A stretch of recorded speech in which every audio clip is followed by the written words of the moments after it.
Mes frères, mes sœurs algériens, imaginez avec moi cette scène. Au cœur du désert algérien, là où le sable a été témoin de la gloire de nos ancêtres, l'Algérie vient de poser une bombe économique sur la table du monde entier. Un contrat de plus d'1,1 milliard de dollars. Un projet géant qui lance la deuxième phase du champ stratégique de Hassi Bir Rakaiz à Ouargla et El Oued. Ce n'est pas juste un contrat pétrolier, c'est une annonce claire que l'Algérie est de retour en force et que ses enfants construisent un avenir digne de sa grande histoire. Aujourd'hui, on va voyager ensemble dans une aventure passionnante à l'intérieur de ce champ. Je vais tout vous expliquer de façon simple et claire et on verra comment ça va changer notre vie à nous, le peuple algérien. Si tu es fier de ton pays, mets un like maintenant, abonne-toi et active la cloche parce que cette vidéo va faire bouillir ton sang de fierté. Allez, on commence. Allons droit au but sans tourner autour du pot.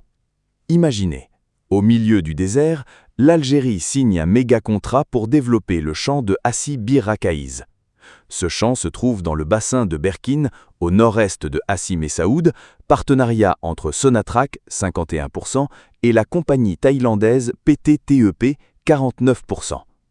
La première phase a commencé en 2022 avec environ 13 000 barils par jour. Mais les Algériens ne se contentent jamais de peu. Le 5 mai 2026, Sonatrach a signé le contrat de la deuxième phase pour plus d'1,1 milliard de dollars avec un consortium égypto-italien. Imaginez, mes frères, des milliers d'ouvriers et d'ingénieurs algériens en train de construire au cœur du désert une nouvelle unité centrale de traitement avec une capacité de 31 500 barils par jour, des pipelines de 217 km, le traitement du gaz associé et des eaux produites, un projet complet. Ce n'est pas juste creuser la terre, c'est un rêve qui devient réalité grâce à une volonté algérienne de faire.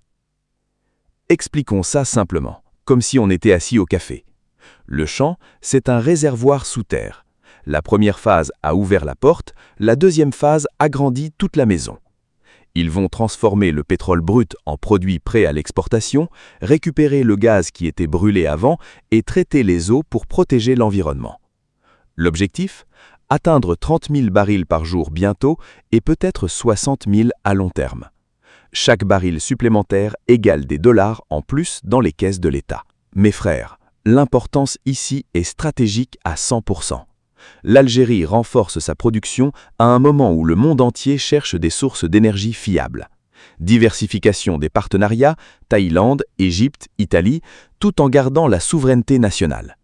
L'Europe a plus que jamais besoin de nous après la crise du gaz russe. Ce contrat n'est pas une simple affaire commerciale, c'est un repositionnement géopolitique. L'Algérie prouve qu'elle est une puissance énergétique régionale qu'on ne peut pas ignorer. Maintenant, la question qui nous intéresse tous. Qu'est-ce que ça va changer pour toi et pour tes enfants ? Des milliers d'emplois directs et indirects dans le sud.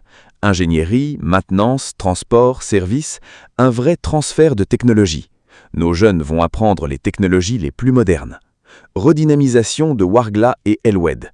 Des revenus supplémentaires pour le budget de l'État qui vont financer les routes, les hôpitaux, les écoles. Jeunes Algériens, c'est votre moment.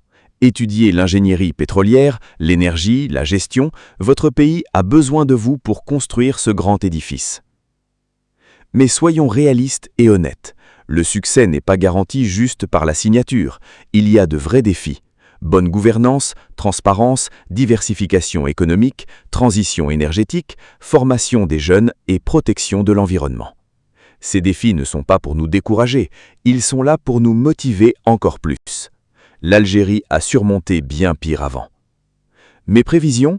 Si le projet est bien exécuté, dans 5 à 7 ans, on verra des revenus en hausse, une position plus forte en Europe, plus d'emplois, et l'Algérie ne sera plus seulement un fournisseur, mais un acteur influent sur l'échiquier énergétique mondial. Ô fils de l'Algérie, depuis la révolution de libération, nous prouvons au monde que nous sommes un peuple qui ne se brise pas. Aujourd'hui, face aux défis mondiaux, l'Algérie se tient debout, fière. Notre désert n'est pas que du sable, ce sont des trésors et nos enfants sont ceux qui les extraient avec dignité et fierté. Ma fierté pour mon pays est indescriptible. Ce contrat n'est que le début d'une nouvelle ère, l'ère de l'Algérie forte, indépendante et développée. Si cette analyse t'a plu, mets un gros like maintenant, abonne-toi, active la cloche et partage la vidéo. Dis-moi en commentaire, selon toi, où devrait l'Algérie diriger les revenus supplémentaires de Hassi Bir-Rakkaïz? L'emploi et l'éducation, l'énergie solaire, l'industrie ou tout ensemble? Je lis tous vos commentaires. Merci du fond du cœur, que l'Algérie reste toujours dans nos cœurs. Vive l'Algérie, vive l'Algérie, vive l'Algérie. On passe à sujet 2. La France, à travers son ministre de l'Intérieur Laurent Nunez, vient de reconnaître publiquement et sans détour l'expertise incontournable de l'Algérie en matière de sécurité et de renseignement. Un aveu fort qui arrive à un moment clé des relations entre les deux pays. Dans une interview accordée au journal La Tribune dimanche, Laurent Nunez a officiellement annoncé la visite prochaine de son homologue algérien Saïd Sayoud à Paris. Il a qualifié cette visite de signal extrêmement positif pour la décrispation des relations entre Alger et Paris. « J'accueillerai mon homologue algérien dans quelques jours. C'est un signe extrêmement positif. La coopération sécuritaire se réinstaure progressivement », a-t-il déclaré. Mais ce n'est pas tout. Le ministre français est allé plus loin. Il a reconnu que l'Algérie est un grand pays disposant d'une vaste expérience en matière de renseignement et de sécurité. Il a même affirmé, avec pragmatisme, « Sur les questions de sécurité et d'immigration, nous sommes condamnés à nous parler avec l'Algérie. Le dialogue n'est pas une option, il est indispensable. » Mes chers compatriotes, quand la France dit ça, ce n'est pas anodin. C'est une reconnaissance claire du poids stratégique de notre pays. Laurent Nunez a également critiqué sévèrement ceux qui poussent à la confrontation avec l'Algérie dans le seul but de gagner des voix aux élections. Selon lui, ces personnes ne défendent pas les intérêts réels de la France, mais font plutôt des calculs politiques à court terme.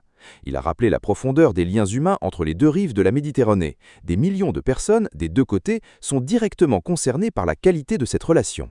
Voilà un discours réaliste et pragmatique qui contraste avec les tensions des dernières années. Qu'est-ce que cela signifie pour nous, Algériens? D'abord, cela montre que l'Algérie n'est plus perçue comme un simple partenaire, mais comme un acteur indispensable sur les questions de sécurité régionale. Notre pays, grâce à son expérience dans la lutte contre le terrorisme, son contrôle des frontières et son influence dans la région, est devenu un pilier que même la France ne peut ignorer. Deuxièmement, cela renforce la position de l'Algérie sur la scène internationale. Quand un ministre français de ce niveau parle en ces termes, cela veut dire que notre diplomatie porte ses fruits et que notre voix compte. Troisièmement, cela ouvre la porte à une coopération plus sereine basée sur le respect mutuel et les intérêts communs, plutôt que sur la logique d'affrontement. Bien sûr, restons lucides, les relations entre l'Algérie et la France restent complexes, marquées par l'histoire, la mémoire et des intérêts parfois divergents. Mais ce genre de déclaration pragmatique est bien meilleur que les provocations inutiles. L'Algérie d'aujourd'hui n'est plus celle d'hier. C'est un pays stable, souverain, qui avance avec dignité et qui impose le respect par son poids stratégique, ses ressources, sa position géographique et son expérience sécuritaire. Ce que nous voyons aujourd'hui, c'est le résultat d'une diplomatie algérienne mature, qui refuse la dépendance et qui défend fermement les intérêts nationaux. Mes frères et sœurs, soyons fiers de notre pays. L'Algérie n'implore personne, elle ne mendie rien. Elle négocie en position de force avec dignité et respect de soi. Si cette analyse vous a plu, n'hésitez pas à mettre un gros like maintenant, ça aide énormément la vidéo à circuler. Abonnez-vous à la chaîne et activez la cloche pour ne rater aucune analyse approfondie sur les affaires de l'Algérie. Dites-moi en commentaire ce que vous pensez. Est-ce un vrai tournant dans les relations algéro-françaises ou pensez-vous que c'est juste du pragmatisme temporaire? Quelle devrait être, selon vous, la position de l'Algérie dans ce rapprochement? Je lis tous vos commentaires avec attention. Merci du fond du cœur d'être là. Que Dieu protège l'Algérie et son peuple. Vive l'Algérie!